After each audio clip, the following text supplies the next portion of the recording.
Join me, Mark Windows, for Windows on the World live every Sunday 9 to 11 PM GMT. Check out our archive and programme stream at windowsontheworld.net. Welcome to Windows on the World. Now, we've talked about the New Age, how that brought in this thing called Agenda 21, or as it's known now, Agenda 2030. And as people have found out about it, they've renamed it again into Habitat. We have these Habitat conferences. Now, what they're about is a form of global governance. And people go, oh, but that's a conspiracy theory. Well, if you've listened to our shows, you'll realise that this is a global action plan implemented at a local level. We've done many shows on this, and there is an article called Big Society Change Agents at windowsontheworld.net. And that explains how this is brought into your community, and it's all done on the back of climate change. And we've covered that quite a lot with Piers Corbyn, and we've covered conferences on climate change and how the whole thing is being used by the green movement, and it's a sort of new fake environmentalism which is all about taxation. Now, we've done many shows on this. We've done one called New Age of Global Governance, Mind Control Beyond Tavistock, Mind Control and Political Correctness. Now, believe it or not, this all goes into what we're going to talk about tonight, and a lot of it is about psychological subversion.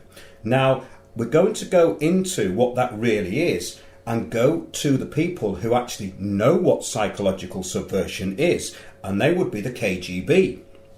And through people like Yuri Bezmenov, the KGB defector, and also General Petrov, we can find that this form of governance that's being enforced on us is actually from the Soviet model. Now, this is from KGB, How to Rule the World. This is very, very important, and it's called Hidden Principles of Social Governance. Now, conceptual power is the highest level of social governance. Governance is from a supranational level. The legislative, executive and judicial branches of power are accessory drive belts from conceptual power to any state and population.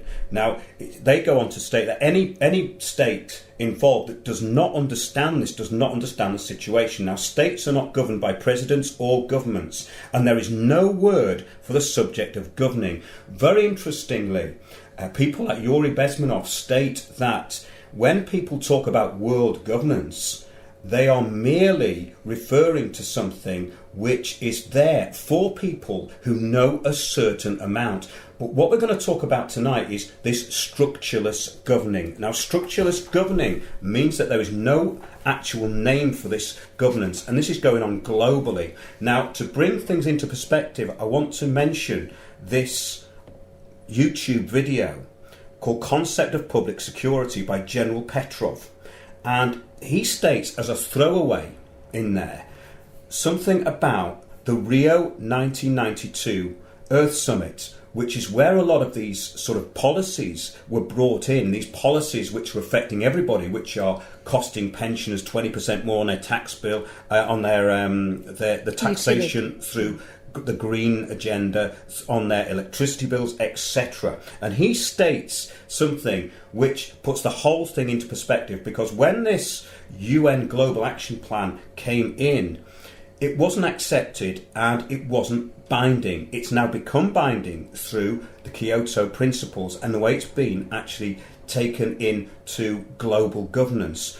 But they had a major problem with it for a very long time, and he states that the results of the Rio 1992 Earth Summit, where they tried to bring in all this draconian policy, was that by the year 2001, nothing had happened. Heads of international banks then got together with multinational corporations and they made an ultimatum.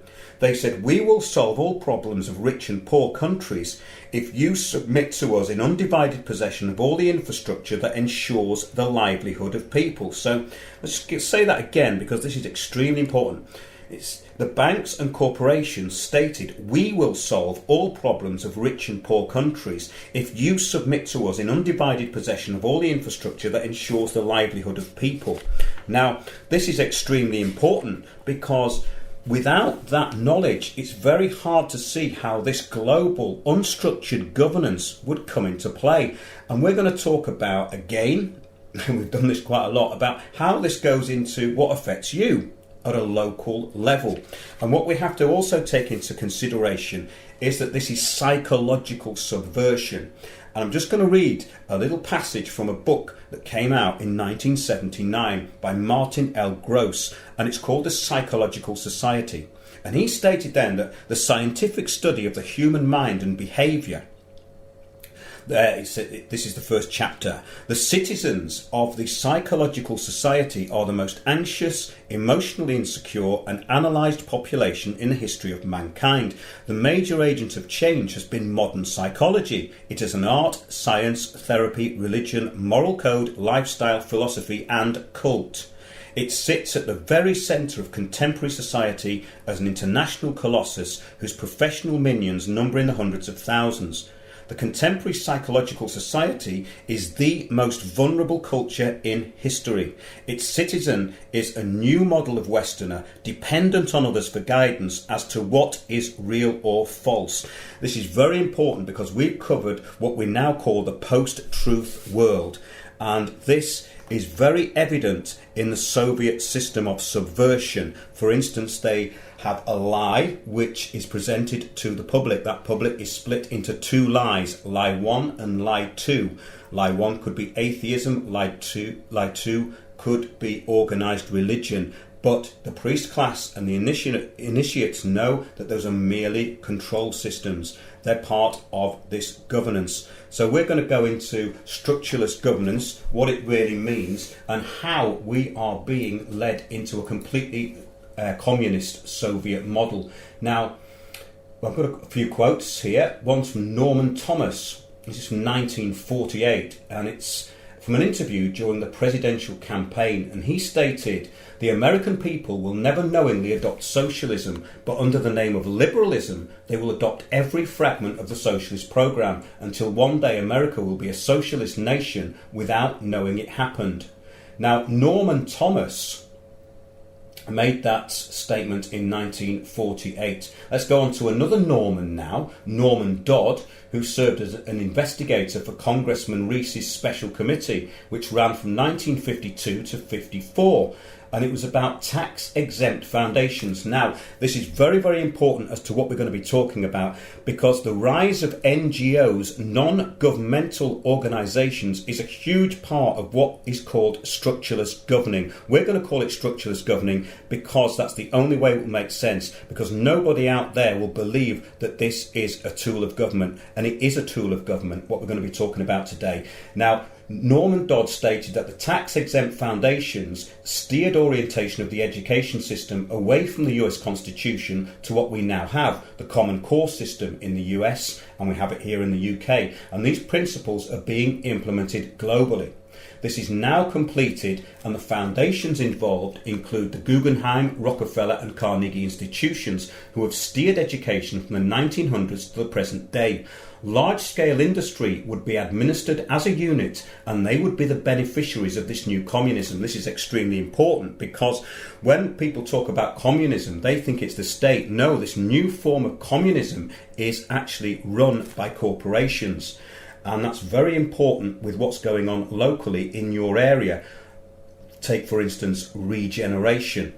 Now, this also involved the rewriting of US history using the agents of change by giving them fellowships. According to Norman Dodd, the minutes from the Carnegie Foundations stated the future would be collectivism administered with American efficiency.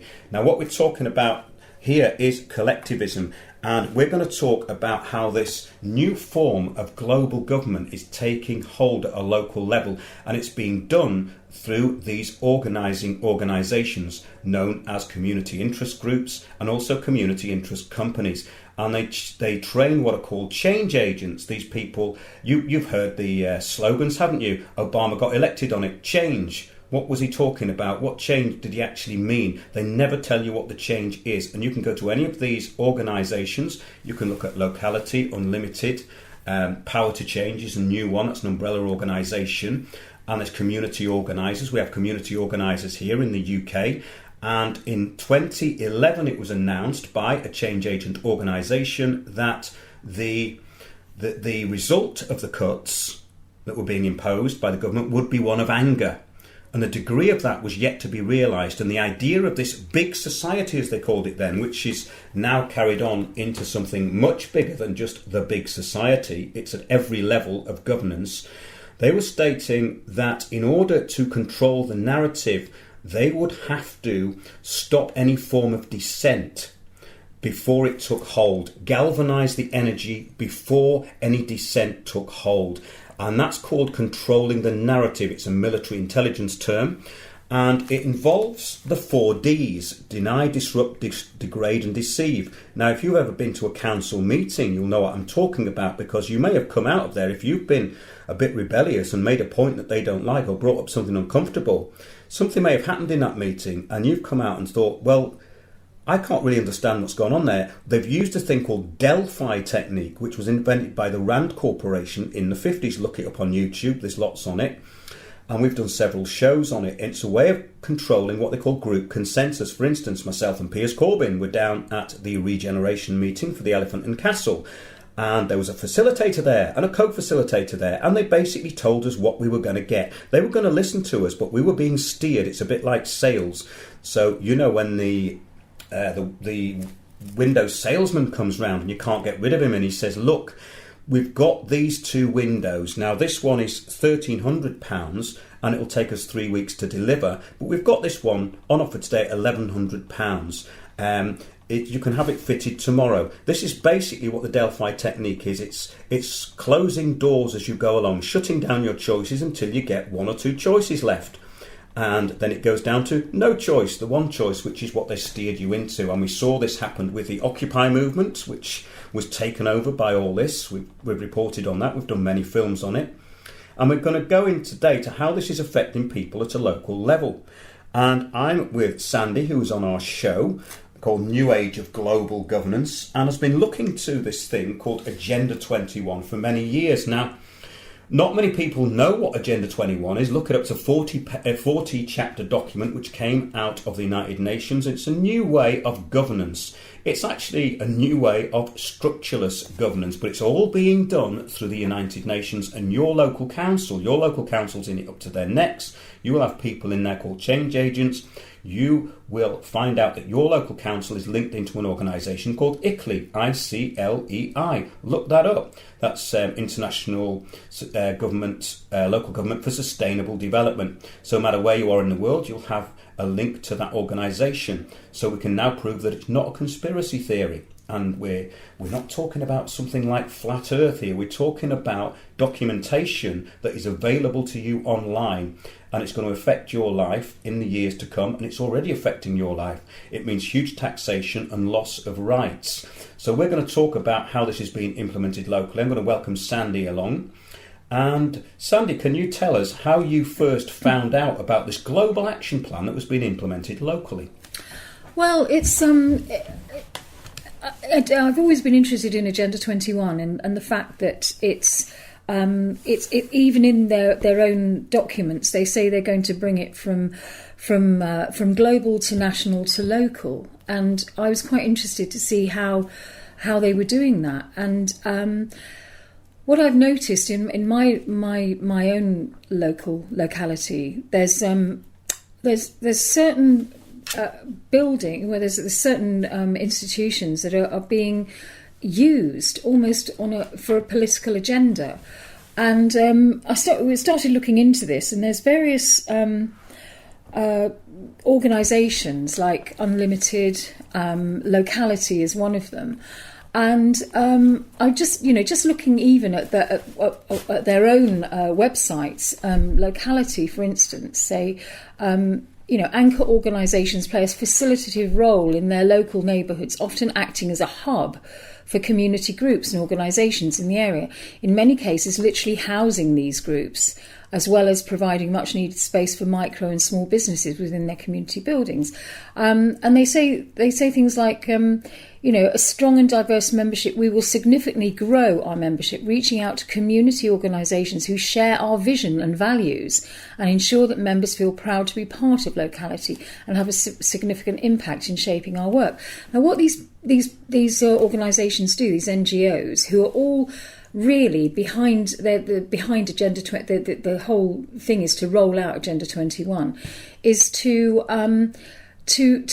bring it, what they're seemingly worthy. It's all about community, and let's get community hubs together, and let's make it a strong community, and making out that it's actually the people that are doing that have the say. But yes, actually, Sally, that's really important, because that is part of it. I think this is a great way of describing a structuralist government. Yeah. Because if people haven't got the coordinates, they will never see this coming. Because what happened when we were at the regeneration meeting for Elephant and Castle, nothing had been decided, but of course it had been decided because they were making it look as though we had a choice. But all the deals had been done. Bechtel and Lend-Lease already in place. They were going to manage the infrastructure. As we've stated in that opener, very important what that Russian general said. I've never heard anyone say that. But yes, people will see this as a good idea because it's presented as a good idea. And what you will see at the front of it are volunteers. The voluntary sector is a huge part of it, because a big part of this global governance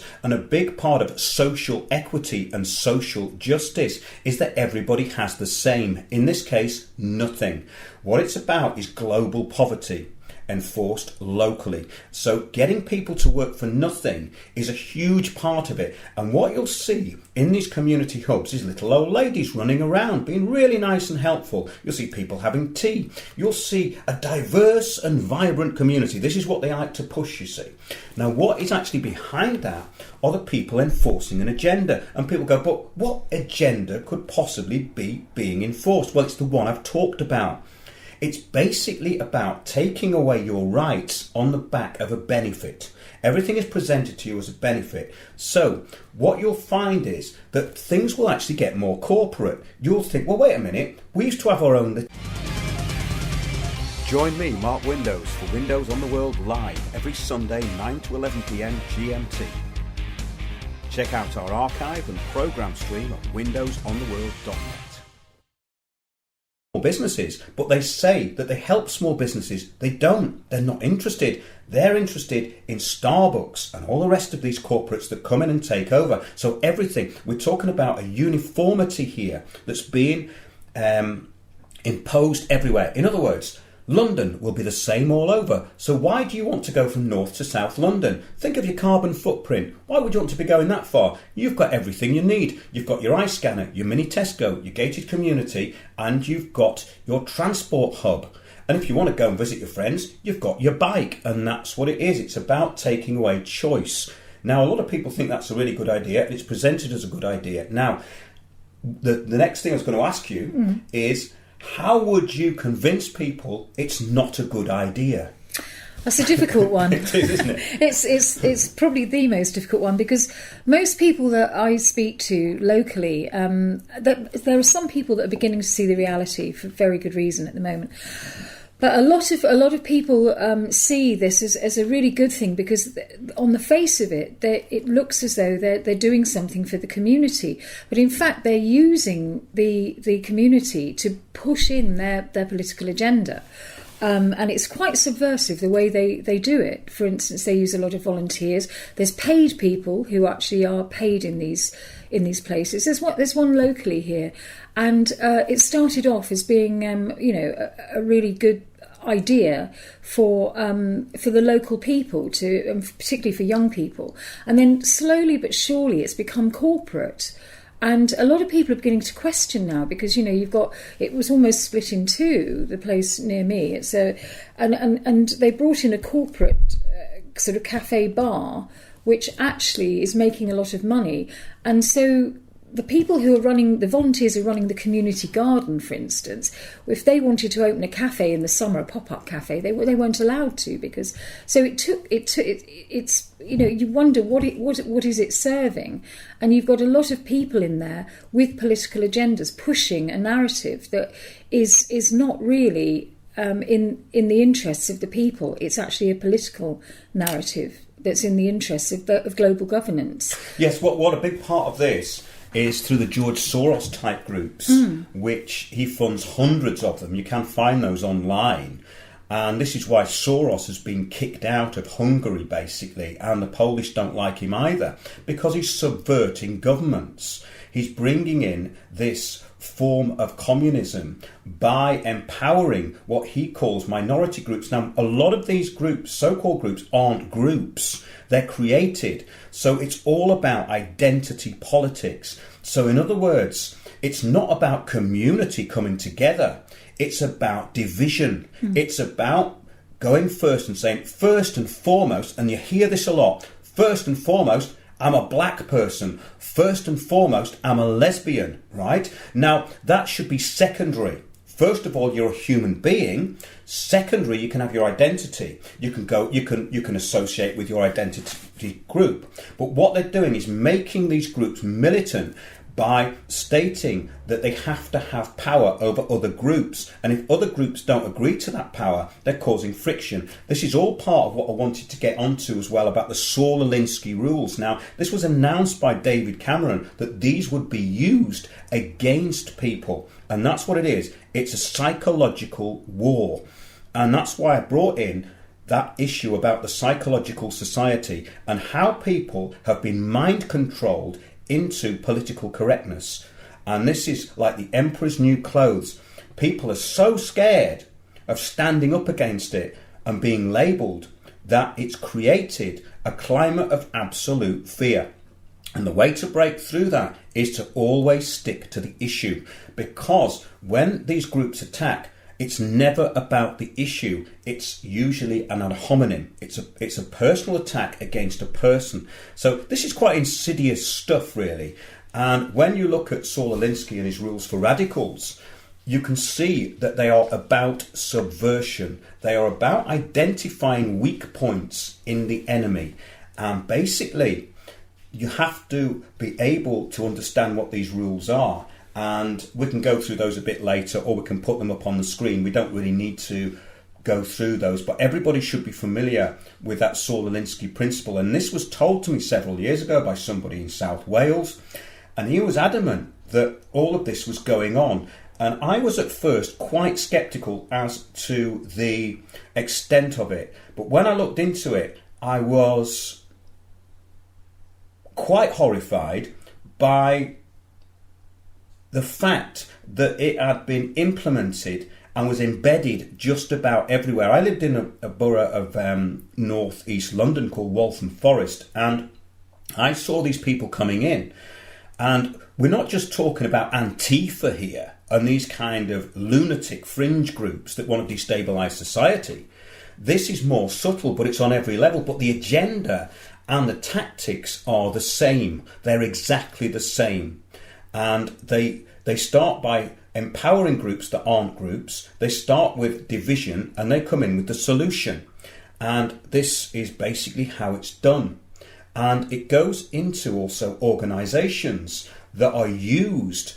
These can be third-party organisations. I'll give you an example here of change agents. Now, this is a company which is basically a PR and consultation company. And this is how the council use them to make it look as though everyone's agreed to something. In other words, they target the people that they want to go after, which is cyclists, especially because they want to get cars off the road. So if you want to get rid of cars, you don't want car owners on your side. You want to recruit the cyclists to attack the car owners. This is exactly what happened in Waltham Forest. So you empower one group over another, and then you ask a question such as, how much more cycling would you like to see? And of course the motorist goes, there's already too many people on bikes. Oh, are you some kind of fascist? Are you into polluting the world? You're so selfish. You don't really need a car. It's just because you're too lazy to walk. All of this sort of stuff comes out. But this is from a company, I won't name them, but it was given to us by a chap who lives in a satellite town, a little village actually outside London, where they're overdeveloping and ruining the infrastructure. And it states on their website, political engagement is at the heart of successful development. We devise bespoke campaigns for each project to provide the greatest chance of success. We work across the political spectrum to inform and mediate discussions to enable genuine engagement. Now, wait a minute. These are just a PR company who are meant to be working for a developer. But as it goes on, you realise that they are actually controlling the narrative. It carries on. Politics is not just an art, it's a science. Well, wait a minute, we've gone from a PR company now to a political organisation that are using subversion. They're saying that politics is a science, which means that they're going to use it as a tool. So it says we use a proven methodology, psychological subversion, that has won successful planning consents for over 20 years. 1. Understand the community and identify the key players, not just from the internet, but in-depth research. Now, this ties exactly into the Saul Alinsky rules. 2. Get to know them, not just know of them, meet them and listen to them. 3. Identify supporters amongst the decision makers. Find the useful idiots and those who influence them and begin to mobilise. You start to create dissent. You start to create groups.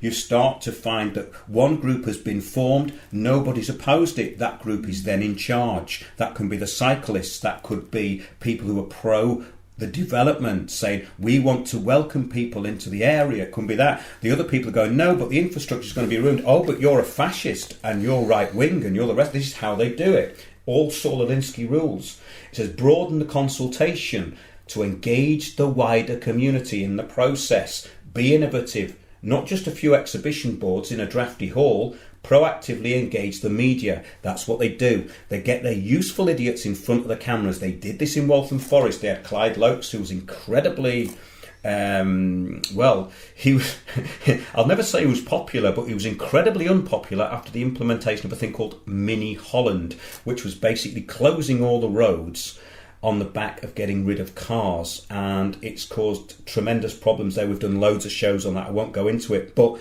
that was sold as a good idea, and he recruited useful idiot, probably not really an idiot, the cyclist, keen cyclist and journalist Andrew Gilligan, and he came in his cycling gear and his Velcro, and people pushed past him with a coffin and said, well, you've just buried our village is dead now because of you. It didn't really work. But this is what they do. So, and another thing, this is going on to Saul Alinsky again, maintain momentum. In other words, Saul Alinsky says polarize something, freeze it, and never let up on the pressure. Maintain momentum, stay in touch and continue to listen and truly involve the community and its representatives. What they mean there is basically monitor everything and make sure that your key players are in place. They've already said that they identify the key players. They've already said that at the beginning. So the key players are the people, when they say stay in touch and continue to listen and truly involve the community, it means keep your key players in place and keep applying that pressure. Is this something you've seen? Yeah, I mean, it's definitely it's something that I've seen. I've seen, but people have approached me because I do run a business down here, and I've had people putting quite heavy pressure on me to turn it into a community hub, and to and they've had their own agenda, and if you're not aware of it, you don't really notice. You just think why are people so interested? You don't really get it.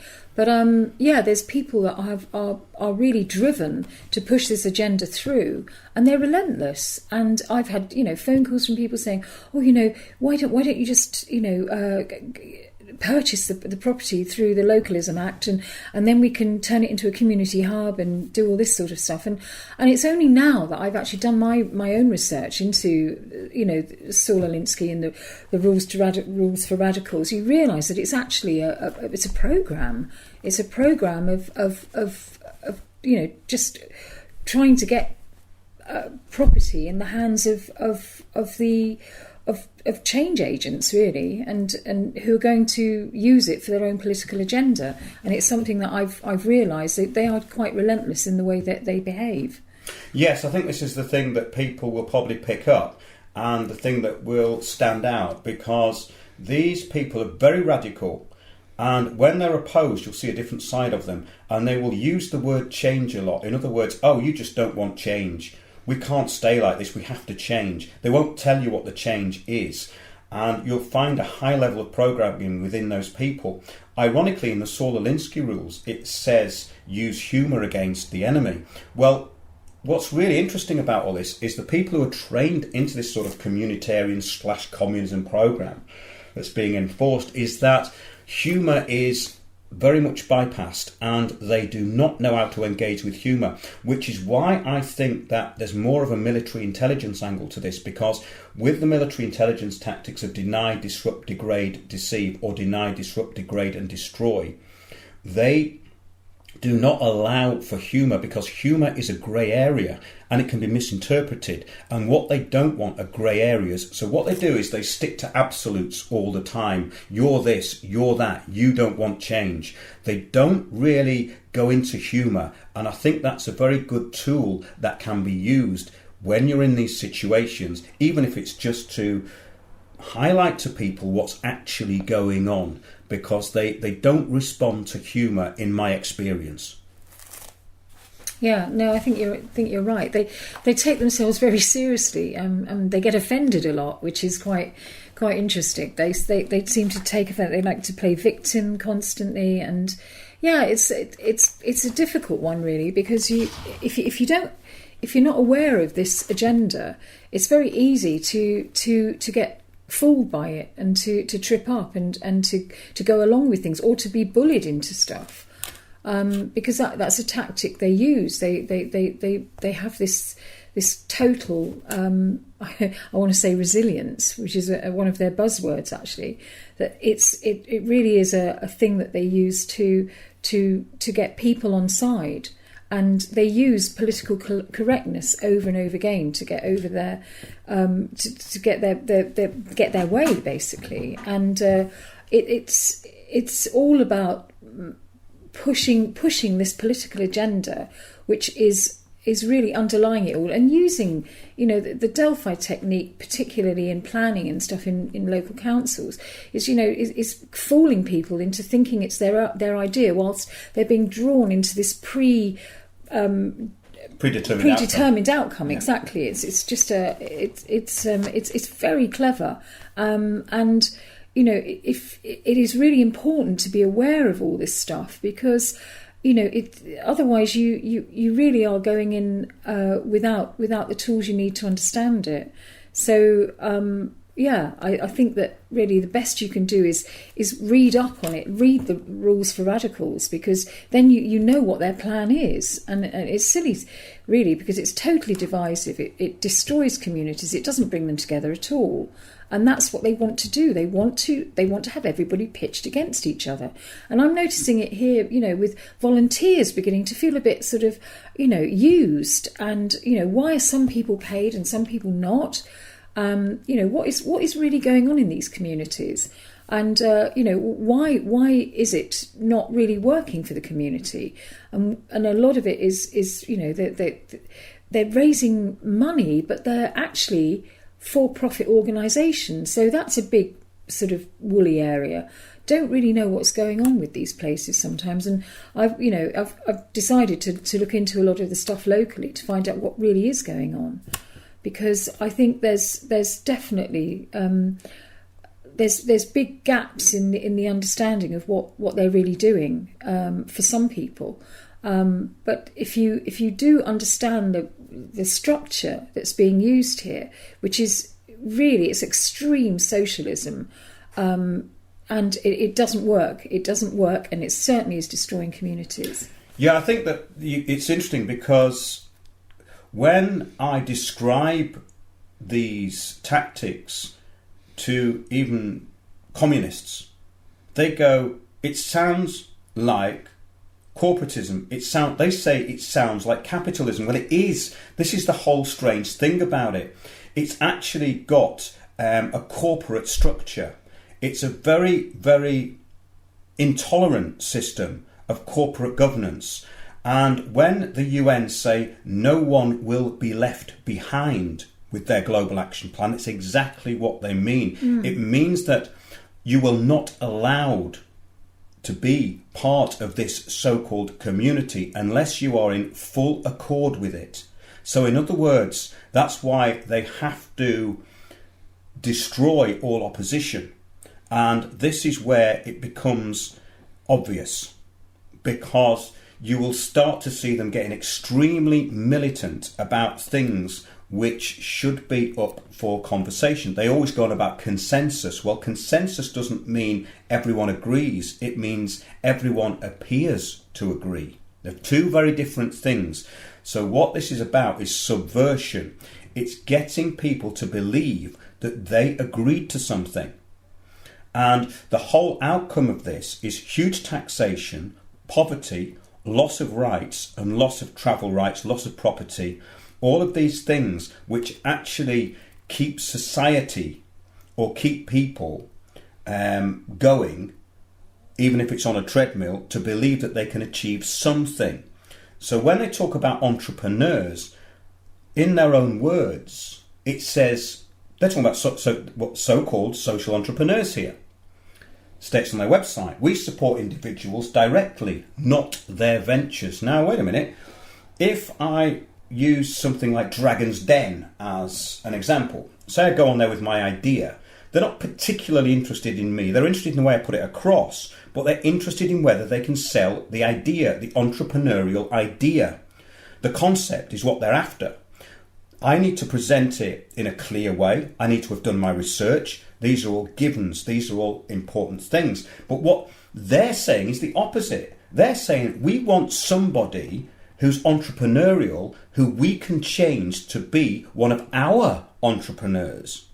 So that doesn't mean that it's about their idea. It means it's not about the individual's idea. It's about the collective idea that they want to implant in the individual, to the individual then push it on behalf of the collectivism, that this global action plan implemented locally.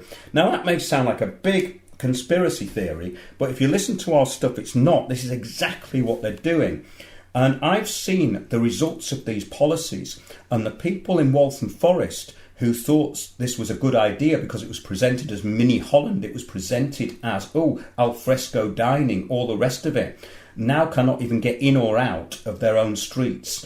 They are having problems getting ambulances in. None of this has been thought of. They have huge tree planters in the road. 70 roads were closed with no public consultation. Now, wait a minute, how can that be democratic? It's not. What these people are doing is they're making it look as though everyone agrees by getting their people into the key positions, and that's exactly what we've talked about. We've given several examples of that here.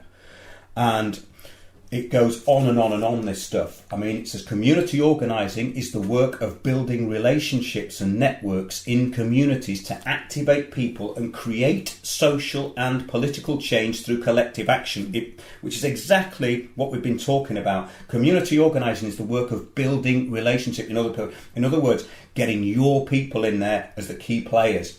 And networks, we're talking about these NGOs there, the networks. In communities, that's where you live. They call it a community to activate people, to activate their key people. They're not interested in you. They're activating their key people, and they want to create social and political change. What is that change? You have to ask them what that change is, because they're not going to tell you. That change is what they call communitarianism, so communism. It's a communist plan, and it's been outlined by Soviet defectors. And what comes at the end of it is all dissidents are silenced. Now, this is very fluffy on the face of it, but when you look at what the global action plan of the UN is, it's massive population reduction. And the people who worked in the KGB and know about the Politburo see exactly the same thing. And when they talk about structureless governments, this is structureless governance. And there is no such thing as world government. World government is a front for people who know something but don't know everything. If you get to a certain point, you go, it's global governance, it's the globalists.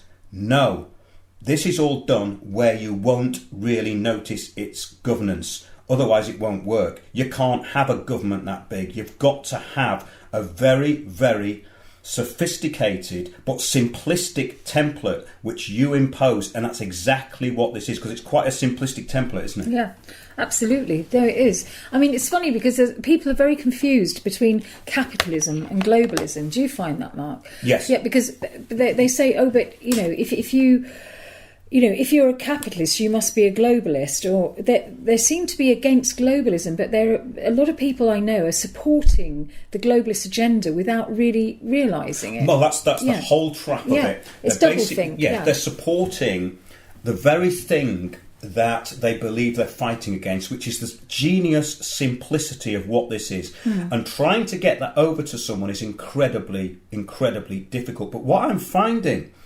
is that the people from the old-fashioned left get this. They can see the subtle, not so subtle differences that are being imposed. For instance, the old-fashioned left is quite individual thinking. Those people they may have been wrapped up in Marxism and they may be Trotskyites in the old-fashioned sense, but because they studied it at a different level than this simplistic kind of politics that's being pushed now, they knew a bit more about how it worked. So when I said to a communist, it's basically somebody who's really on board with the Morning Star and all this sort of stuff, he's a very good friend of mine, we have great intellectual debates and we don't fall out about anything.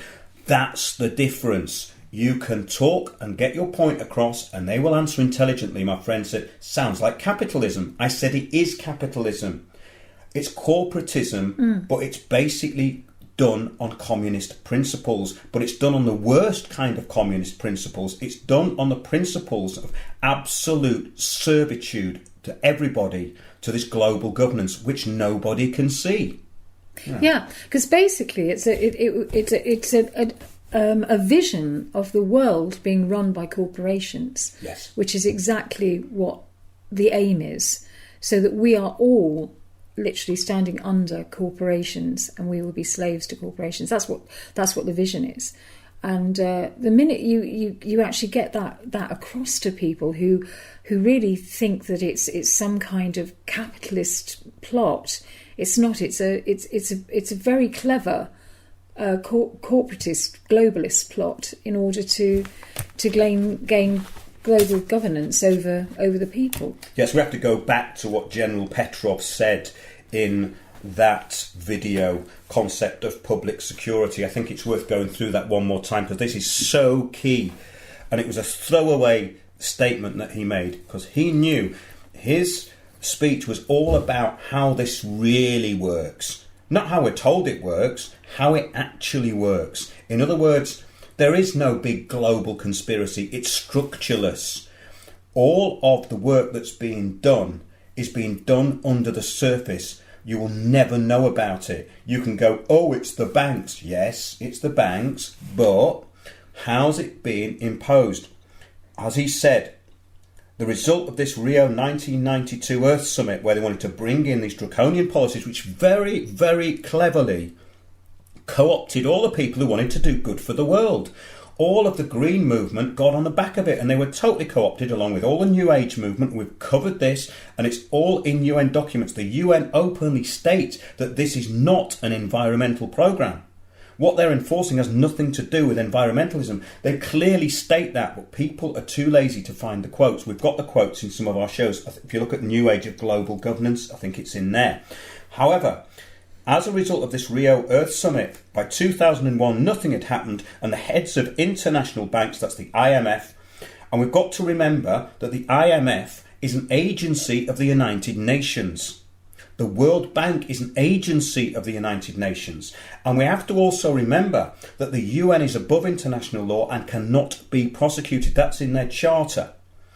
And they do not have to actually disclose any of their assets. They can move as much gold, silver or money around the world, and it does not have to be disclosed to any government. They have diplomatic immunity to move however much money they want. And people who think that the UN is a good idea need to Google UN rape and torture. Just put it in and it will come up. A lot of it's been taken off, but it's still there. A lot of these countries, as they go in as peacekeepers, they're recruiting some of the worst kind of people because these people are mercenaries. They're just going into those countries and they don't care. It's not that they're not defending their own country. We have to remember this. This part of this structuralist government is that there will be nothing to defend. And he said that the multinationals, the corporations, they made this ultimatum: we will solve all problems of rich and poor countries if you submit to us. You submit to us in undivided possession of all the infrastructure that ensure the livelihood of people. That means they're coming for your wealth, they're coming for your business, and they're coming for your freedom. Yeah, I mean, it's all there. I mean, they're telling you exactly what they're doing. And it's just, and the thing is that Agenda 21... a lot of people still think it's a conspiracy theory. You do your homework, look at what happened. I mean, 179 countries signed up in 1992 to what they thought was doing something good. And it was orchestrated by crooks, basically. I mean, Maurice Strong and Al Gore have been proved to be, they set up climate banks. It's all about climate, the whole climate information exchange and all that Obama put up. And I just think really we've got to realise that this is a scam of mammoth proportions, and it is all about taking over global governance for every nation. And I think that's it in a nutshell, really. Yes, and for people who think they couldn't do that, well, all you have to do is look at some of the organisations and look at their websites. All of these websites are a template of each other, and there's literally thousands of them. If you go into non-government organisations and even into think tanks, oh yes, this comes into your television and your radio through people like Demos. Demos are a think tank, but wait a minute, aren't they meant to be part of some kind of government advisory, or are they meant to be kind of impartial? No, they're not. It doesn't matter if it's Demos or Policy Exchange. There's loads of these think tanks. Demos are particularly good at getting themselves on TV. Things like the echo chamber effect. In other words, people like us are just talking to ourselves. We're in our echo chamber. Well, actually, it's the mainstream media that's in their echo chamber. And to go back to what we talked about at the beginning of the show, all of this comes from psychology. All of it comes out of the Tavistock Institute. Oh, that's a conspiracy theory. No, it isn't. Go and have a look what else is in the Tavistock Institute, the British Psychological Association, the Economic and Social Research Council. These are think tanks, basically. A lot of the stuff that's coming down is psychological subversion. What I read out at the beginning from Martin Gross's book is extremely important, because we are talking about psychology. It's all about social engineering. Now, when you get Demos openly saying things about conspiracy theories, and then they also put out papers through the British Psychological Association called The Post-Truth World, how we basically control the narrative. Now, if you read these papers, they're exactly what we've been talking about. They're steering people into one way of thinking. And that way of thinking is a consensus view of reality, which is all about deception. It's deception in the respect that you get what you're given and you don't question anything.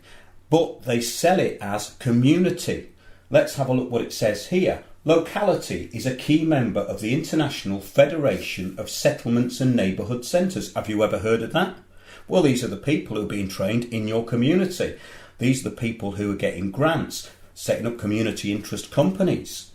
It says a global network. That's what this is. This International Federation of Settlements and Neighbourhood Centres is a global network that connects settlements and community organisations around the world. Wait a minute, around the world? I thought it was called locality.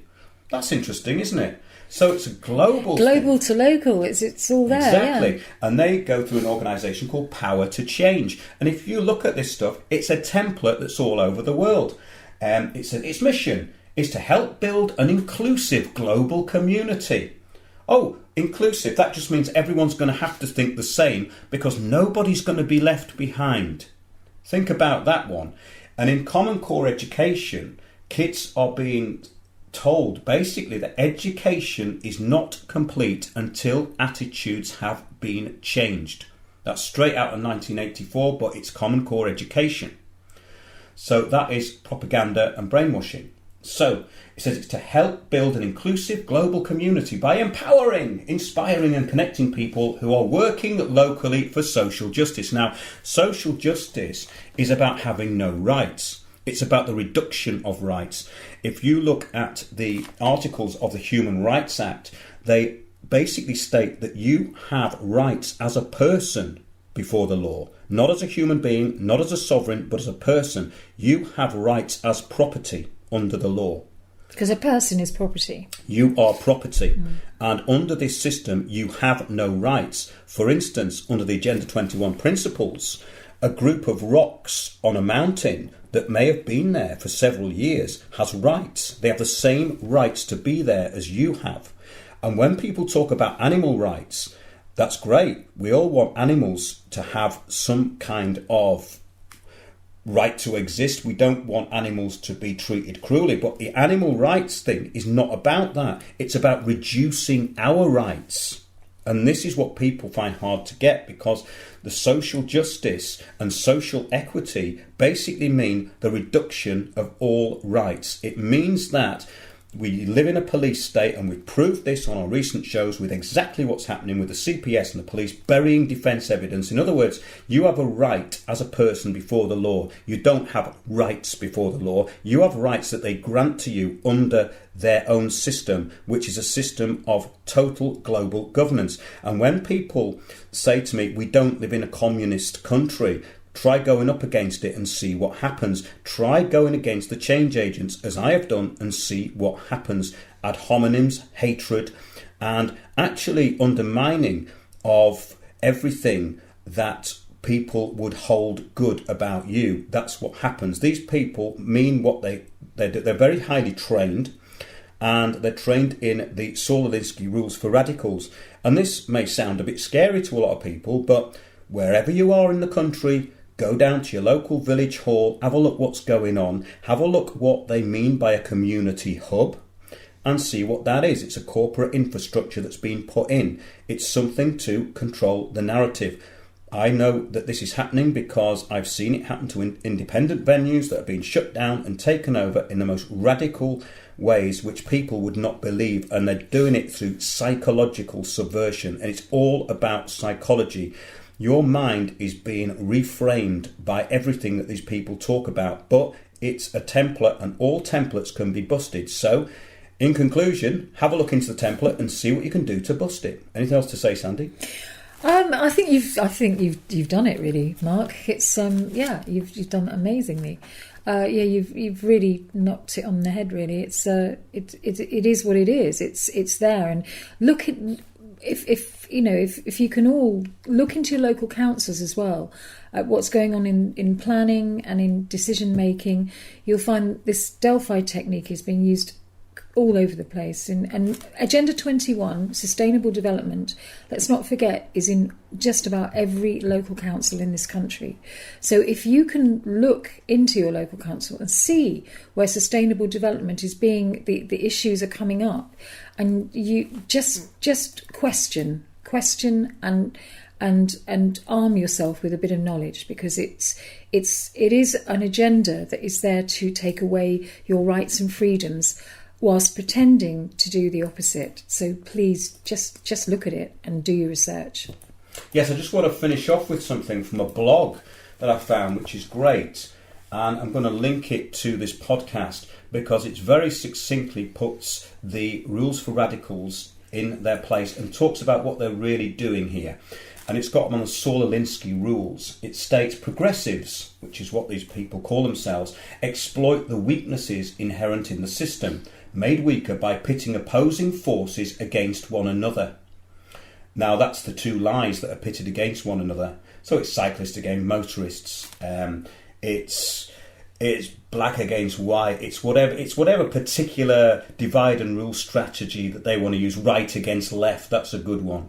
They label everything far right these days. People who are, say, against mass immigration, who want to control the borders of the country for the good of the country, are called far right. Well, that's got nothing to do with being far right. What they do is they equate people who want to restrict immigration as being xenophobic. No, they're two different things. That's a very good example. For instance, I used that recently. I said, no, I'm not xenophobic, but the people in this country are concerned that their infrastructure is going to be overwhelmed, and that's not good for anybody. So it doesn't matter who we're talking about. We're not talking about one racial group here. We're not talking about one political group, one identitarian group. We're talking about the group as a whole, which is, wait a minute, that's meant to be the community, isn't it? So by standing up for the community, you get marginalised, divide and rule again.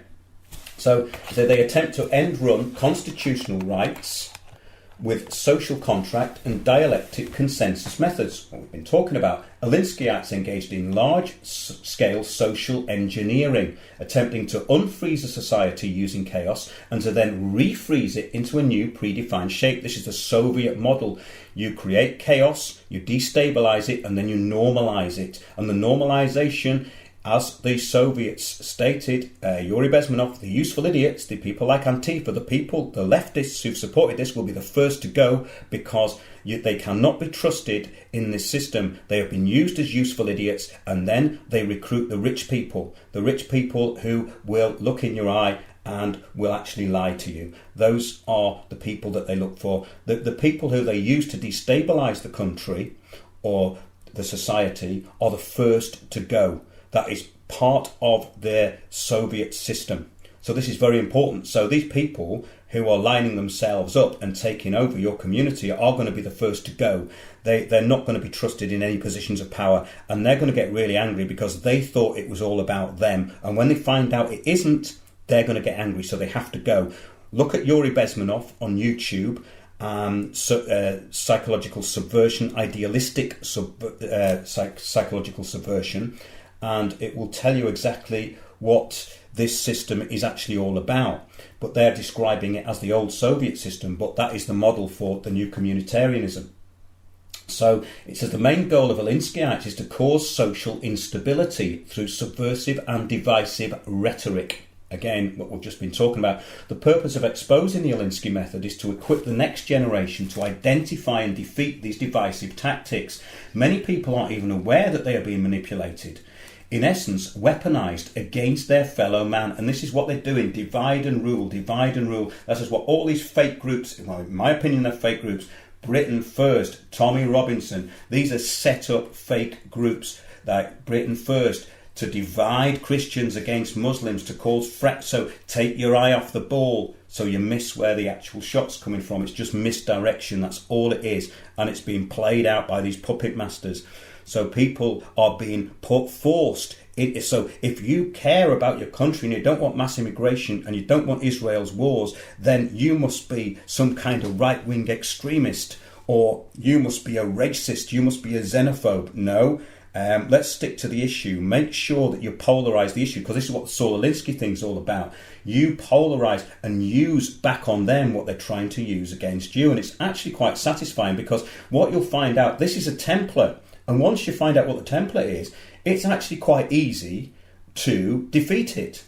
And it does need defeating, because it's going to take away all your rights. So basically, many people aren't even aware that they're being manipulated, and they are being weaponised against their fellow man. The next time a progressive opens his or her mouth, be armed with this playbook so you can spot the tactics they employ, from whom the argument originates. It's very, very important that this is the brave new world talked about by Huxley and the Iron Fist of 1984, dressed up as vibrant diversity and justice for all, which means for nobody except those in the Politburo. So that's it from this section of the show. We'll see you soon on Windows on the World. Thanks a lot, Sandy. Thank you.